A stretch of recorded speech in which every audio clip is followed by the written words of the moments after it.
Welcome back, everybody, here to East Texas tonight on East Texas. Now, I'm so happy you guys are joining us here tonight. We do have a pretty fun guest for you guys tonight that I'm so excited to introduce you to. But first, if you don't know who I am, my name is Kylie Neal. I will be taking you through all the way up until 11 p.m. tonight. Let's go ahead and bring in our guest. Tonight, we have Dr. Midgley with us, and I'm so excited to introduce you guys to him tonight. You might have seen him on maybe one of your YouTube channels, or maybe just around town or on campus. You never know. I actually just had a anchor walk by, Trent Bennett, who you guys might know, and he was like, "Oh my gosh, what are you doing here?" So everybody apparently knows him, except for me, and I got to know him a little bit tonight. So let's go ahead and kind of give him a warm welcome in here tonight to East Texas tonight. Welcome in. How are you doing? Oh, thank you. I'm doing great. Thank you for having me out tonight. Of course. So we're going to go ahead and kind of just dive right in. Let's talk a little bit about you. What do we need to know about your life? Just a very wide, big question for you tonight. Wow, that's a big question. Well, I make a lot of content. Creative-wise, I'm a musician. My first foray into academia was getting composition degrees. I play guitar, play piano. I compose music. Then I got into filmmaking, which led to basically the video revolution, and kind of going back to something that before YouTube was something called Google Video. And then I'd upload a video, and sometimes it would take 2 weeks for it to go live. Oh my gosh! Then I heard something called YouTube come around, and it went live that day. I thought, this is groundbreaking. And someone gave me a challenge in 2009. Said, "Could you post a video daily?"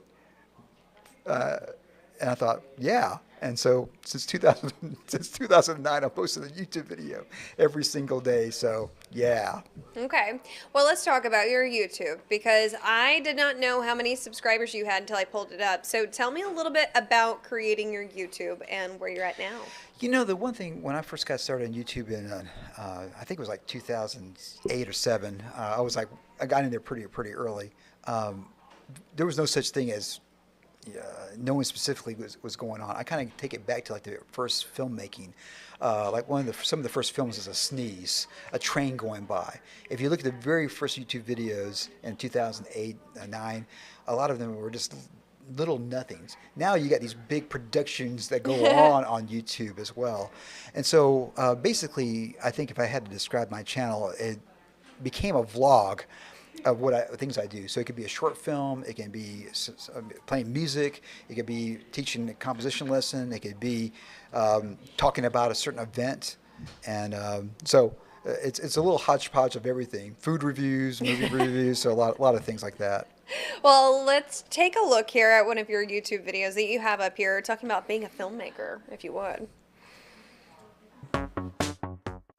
Over the last few months, I've been working on this short film. I had to learn the certain skill because all of my years of making films, and I got the footage. I've been editing it over the last month, and I'm finally at the point that it's getting close to being done. It's a really cool process to say, here's something that was in my head that I wrote out, got actors together, got locations, worked on a skill, all my years of acting, editing, lighting, photography, sound design, all of that goes into making a 9-minute film. And let's be honest, the short film market is very limited. You can show films at film festivals, you can throw it on YouTube, but really there's no monetary reward for making a short film. But that's not the point of it. I create art to create art because it's difficult, because that experience is amazing. You create art because it's difficult? It's a challenge. One of the things that I think about a lot is getting back to our innateness. Like at some point, we are, as a little kid, you're dancing around, you're making sounds, you're clapping. At some point, someone tells you to stop, and because you're embarrassing me, or just not what you do in public, and then you have to take your rest of your life to kind of get that back. And so when I write, when I compose music, when I act, when I make a film, they all connect together. And what I find is that your first instinct is usually your best aspect. When I would sit down and write a score for a film, I don't second guess myself. I whatever I hear, I just go with, and I can change it later if I need to. But I usually that first instinct is usually the best, and it is hard a lot of times to just sit down there and make something happen, either whether it's music or writing a screenplay or making a film. It takes a lot of work to do that. Okay, well, let's talk a little bit more about filmmaking and artistry. As an independent filmmaker, what unique challenges and freedoms do you experience? And this is compared to mainstream commercial creators. I say today, one of the best things about being an independent filmmaker is that you can tell a story that Hollywood just wouldn't tell. So every one of us has stories and have experiences in life. And some of them don't involve exploding robots and ships coming down. This is a natural thing that happens in life, and just a nice story. And in the 70s and the 80s, when I was a kid, they made films like that. And some of them were independent films, some of them were Hollywood films. So I think that's one of the powerful parts, is that if you got a story to tell, an audience will go along with you, even if you don't have the greatest camera, the greatest lighting, the greatest actors. They love stories, and that's a beautiful thing. And with YouTube, you can make a 2-minute film, and you can make a 2-hour film. It doesn't matter. If you get something to say and you keep your audience engaged, that's the beautiful part of being an independent filmmaker. Okay, well, let's kind of talk about, how does hosting a local film festival impact the creative community and the student body in Nacogdoches? One thing I always feel, and I kind of learned this in film school, is that once you see your project over and over and over again, you get blinders on. And so by playing a film for an audience, especially an audience that doesn't know you, you learn when they laugh, when they are shocked, when they are engaged, when they're not engaged. And I find that's the best part about going to a film festival and showing your film. And also the audiences that show up that aren't filmmakers, they're seeing films that they'll never see on the big screen. And some of these little stories are just so interesting and fascinating. I really feel in a lot of ways that's better than some of the things that are put out by Hollywood today. Well, let's talk a little bit more about how to get your film in a film festival. This is one of your YouTubes as well. We're going to take you to a quick snippet of this. Everybody, take a listen. Well, I've been involved with 2 different film festivals over the last decade or so. And so I've seen a lot of independent films come into film festivals, and I've been a judge multiple times for them. So let's talk about a couple of things that will help your film get into a film festival. One, let's just talk about length. If it's a 15-minute, 10-minute, 5-minute limit, if it goes to the maximum part of that, it usually tells me the film is not edited enough. If it's 15 minutes on a dot, that just tells me that's the limit you're going towards, and that's it. Tell your story. I don't care if it takes 30 seconds. I don't care if it takes 30 minutes. I don't care if it takes 30 hours. Have a riveting story, and you watch it. And anytime you get bored, guess what? The audience has already been bored a lot earlier. Get somebody else to watch it and look at them. And if they're bored, write that down. Figure out what time and what event, where is the scene that the people are getting bored at, and look at it. Cut it down. A lot of times, just start with the action and get out with the action. We don't need these long tapes today. These long takes are just so boring to us now. And you got to remember this: we're in competition with TikTok and YouTube and Instagram and everything else is very, very fast-paced. 30-second videos, 15-second videos. Get to your point quickly, and that means also, like, the introduction of your film. Get to the point. I don't need to see Lawrence of Olivier, this epic scenes that you don't got. Get to your action. And looking back in the future, that set up, everything in there is a foreshadowing of what's going to happen. But that's a 2-hour movie plus. That's why you can take 3 minutes and do that, or 2 minutes, or whatever the length was. So if you do a 2-minute introduction and you only got like 3 minutes of actual dialogue or whatever, it's too long of an introduction. Sound's always an issue, but sometimes we can forgive sound if there's an interesting story. Same thing with camera work and lighting. Mistakes those type of things you can kind of forgive, especially if there's an interesting story. I've seen independent films that have bad lighting and bad acting and bad camera work, but the story is so riveting that I'm willing to watch it.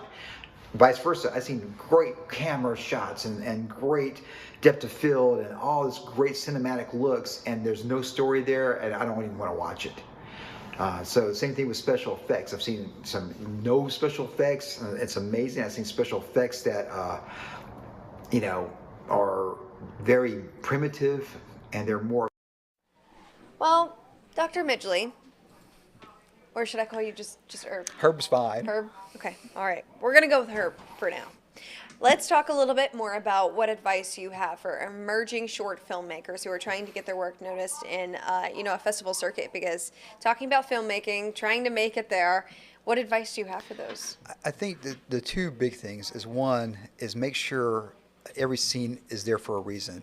And do you really need someone walking in and out of a door? And probably not. So just cut to the action, get there very quickly. And the other thing is make sure you have good audio, because people will forgive a bad picture, but if they can't hear you and understand your dialogue, they're going to check out pretty quickly. So those are the two big things we see when we look at review films. Sometimes there's a great story there, but you can't hear it. And sometimes it's a great story, but it's just 2 minutes too long. That could have got cut down by a couple of minutes, and it would be a really tight, great film. Well, let's talk a little bit more about your history with music. I know you saw that screen pop up, and I'm like, he knows exactly what I'm talking about next.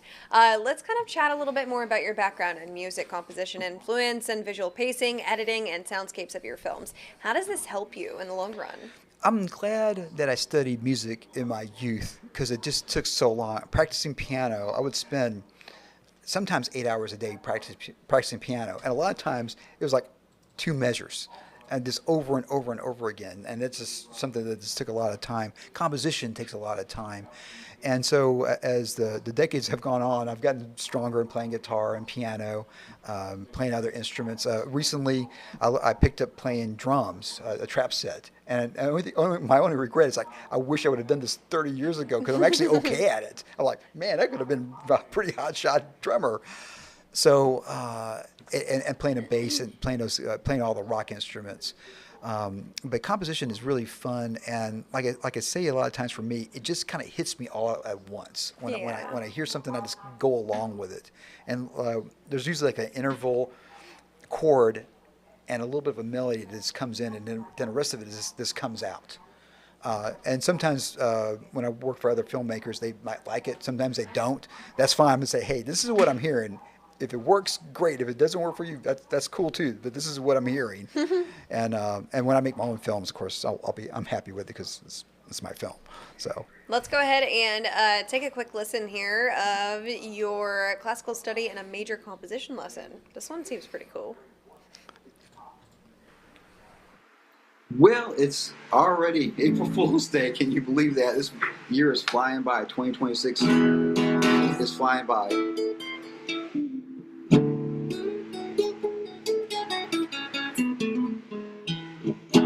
Well, some months I have some really good fingernails. This last month I had to cut my nails, so I'm not quite as classically sounding as I normally am. So that's okay. That's okay. So let's just start off.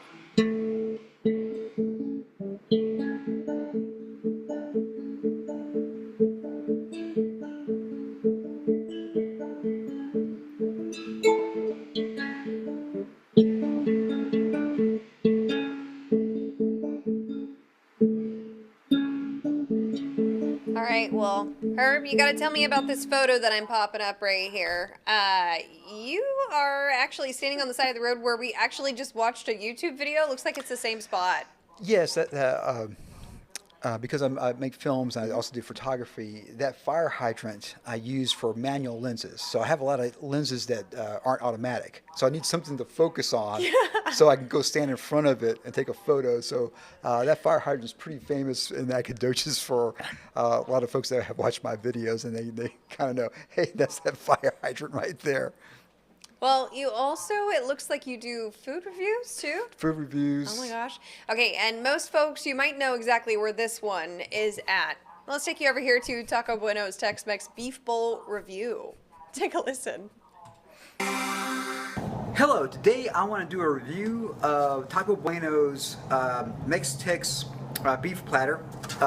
Comes like this, and there's actually some chips that it comes with as well. Mine looks a little bit different. I don't eat cheese or sour cream, so I asked no cheese or sour cream. So yours will probably have cheese and sour cream on it. So let's try it out. And right now I can already tell it's going to be good because it's basically, you know, beef, beans, rice, and salad and guacamole and all those things I really like. So here it is.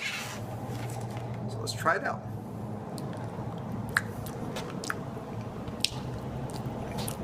It's good.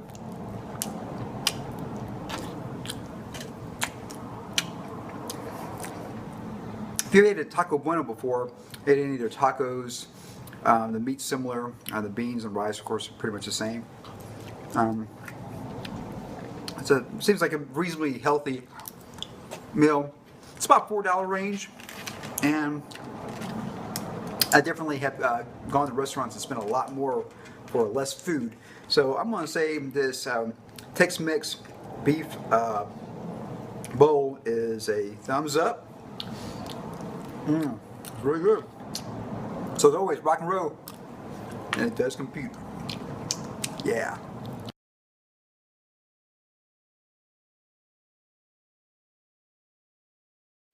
All right, everybody. Well, that was the Taco Bueno's Beef Bowl review. Now let's take you guys over here to 10 chicken wings. Should I be nervous about this, Herb? No, I'm sure this is a time lapse. I don't know. This one seems pretty quick. So if you finish these, so all right, we're just gonna watch, guys. Let's see how fast you can eat these 10 chicken wings.